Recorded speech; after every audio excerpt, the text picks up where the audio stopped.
Hello everyone, आज सुबह सुबह खाने के साथ शुरुआत करते हैं। आज खाने में बना है कड़ी चावल, सेव टमाटर की सब्जी और रोटी।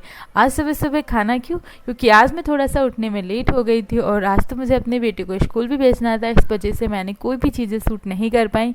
बस मैंने जब खाना बनाया वहाँ थोड़ा सा क्लिप शूट किया और उसके बाद मैं उसको अपने बेटे को तैयार करने ऊपर आ गई थी, क्योंकि आज उसका स्कूल 18 दिन बाद खुलने वाला है। लगभग 20 दिन ही हो गए थे, क्योंकि दिवाली के 2 दिन पहले छुट्टियाँ हो गई थी और 18 नवंबर तक छुट्टियां रही हैं।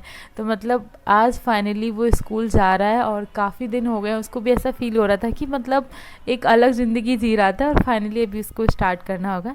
तो ये है सारे लाइफ के चेंजिंग, तो ये होते रहते हैं। बदलाव लाइफ में ज़रूरी होता है, वैसे ही हमारा और आपका जीवन है, यहाँ पर भी बदलाव बहुत ज़रूरी है।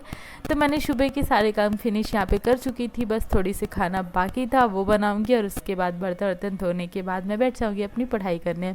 वैसे तो मेरा हर एक दिन एक जैसा होता है, पर मैं कोशिश करती हूँ कि हाँ, मैं 10-5 मिनट और एक्स्ट्रा पढ़ने की कोशिश करूँ, जिससे मेरा जो आगामी एग्ज़ाम है वहाँ पर मैं अपना स्कोर अच्छा ला पाऊँ।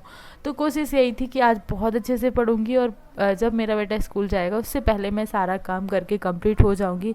लेकिन जनाब का यहाँ पे थोड़ा सा होमवर्क भी बाकी था, तो फिर मैंने लेफ़्ट हैंड से उसका होमवर्क किया, क्योंकि मैम को ये नहीं लगना चाहिए कि वो होमवर्क हमने किया है, क्योंकि सारा होमवर्क इसने कर लिया था, बस 1-2 ही बाकी था। तो मैंने वो बस फटाफट किया और उसके बाद यहाँ पे सारी नोट मैंने चेक कर ली थी कि किसी भी बुक का होमवर्क बाकी ना रह जाए, क्योंकि काफ़ी दिन बाद जाने वाला है। तो आज उसका फर्स्ट डे स्कूल में, ऐसा ना हो कि वो जाते ही पिटाई लगने लगे। इसलिए मैंने थोड़ी सी हेल्प करी और वो चला गया अपने स्कूल, क्योंकि उसको भी बहुत ज़्यादा ऐसा था कि एक्साइटेड था, मम्मा मुझे स्कूल जाना है, जल्दी स्कूल जाना है, ये सारी चीज़ें।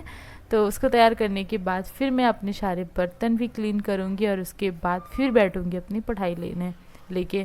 तो सबसे पहले तो करूँगी मैथ सॉल्व और उसके बाद करूँगी मैं अपनी जीएस रीजनिंग, जैसे मैं अपने रेगुलर बेस पे करती हूँ। तो हमारे पड़ोस में एक शादी भी थी, वहाँ पर भी मुझे जाना था, लेकिन मैं नहीं गई। तो सुबह सुबह विदाई हो रही थी, तो उसको भी देखने लगी, मतलब बाहर से खड़े होके, तो उसमें भी थोड़ा सा टाइम ही वेस्ट हो गया था। और आज आप लोगों को एक गुड न्यूज़ सुनाने वाली हूँ मैं कि बिहार बीपीएससी का जो रिज़ल्ट आया है उसमें सिलेक्शन हो गया है। मेरा नहीं, मेरे मामा ससुर जी के लड़के का। तो मतलब मेरे जेठ जी हैं, वो मेरे से बड़े हैं, बट अभी शादी वादी नहीं हुई है और अभी उनका सिलेक्शन हुआ है, क्योंकि अभी बस 16 तारीख को रिज़ल्ट आया था। मतलब 15 की शाम को शायद आ गया था या 16 की शाम को।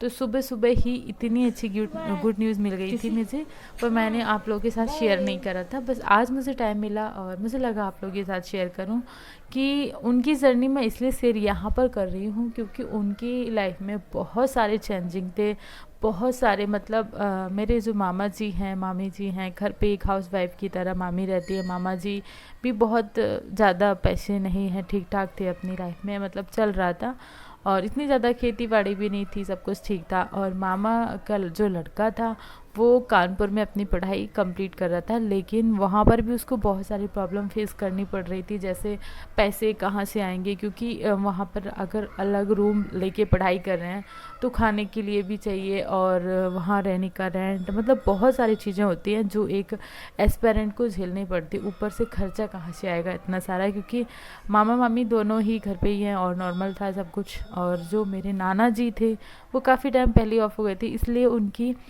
नाना जी की आर्मी में थे, तो उनकी पेंशन आती थी और वो पेंशन हर महीने जो नानी को मिलती थी वो अपनी नाती को देती थी, मतलब मेरे जो भाई थे उनको।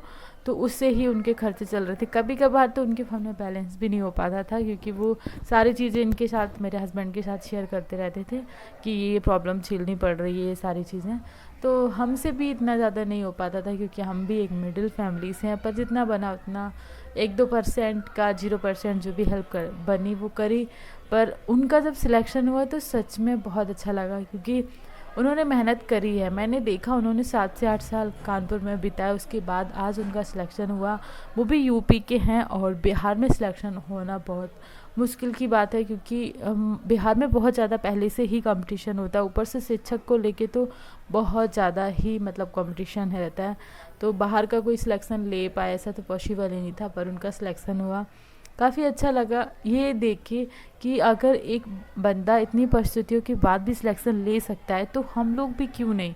मतलब मजबूरियाँ होती है, काम होते हैं, उन सबको अगर हम साइड करके बस अपनी पढ़ाई पे ध्यान दें तो सच में एक ना एक दिन ऐसा होता है कि सिलेक्शन हो जाएगा। और मुझे भी लगता है कि आज कल परसों कभी मतलब लाइफ मतलब कितना भी टाइम ले, लेकिन हाँ 100% सिलेक्शन होगा अगर आपने सच में पढ़ाई करी है, सच में मेहनत करी है, दिल से मेहनत करी है। तो कभी भी ये मत सोचो कि मेरे पास आज पैसे नहीं है, आज मेरे पास ये नहीं है, वो नहीं है।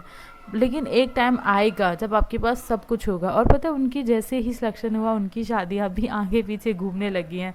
मतलब सिर्फ आज रिजल्ट आया और दूसरे दिन शादी वाले घर पे आने लगे, ये कंडीशन होती है। मतलब ऐसे दिन बदलते हैं। कल तक शादी के ठिकाने नहीं थे और आज शादी के लिए मतलब 5-5 लोग घर पे आ रहे हैं कि हमारी लड़की से कर लो, हमारी लड़की से कर लो, क्योंकि बस सरकारी जॉब है ना इसलिए। और ये सरकारी जॉब का एक अलग ही जुनून है। तो भाई पढ़ो, मेहनत करो, आपके भी दिन बदलेंगे। आज के ब्लॉग को यहीं पे एंड करते हैं, मिलते हैं कल।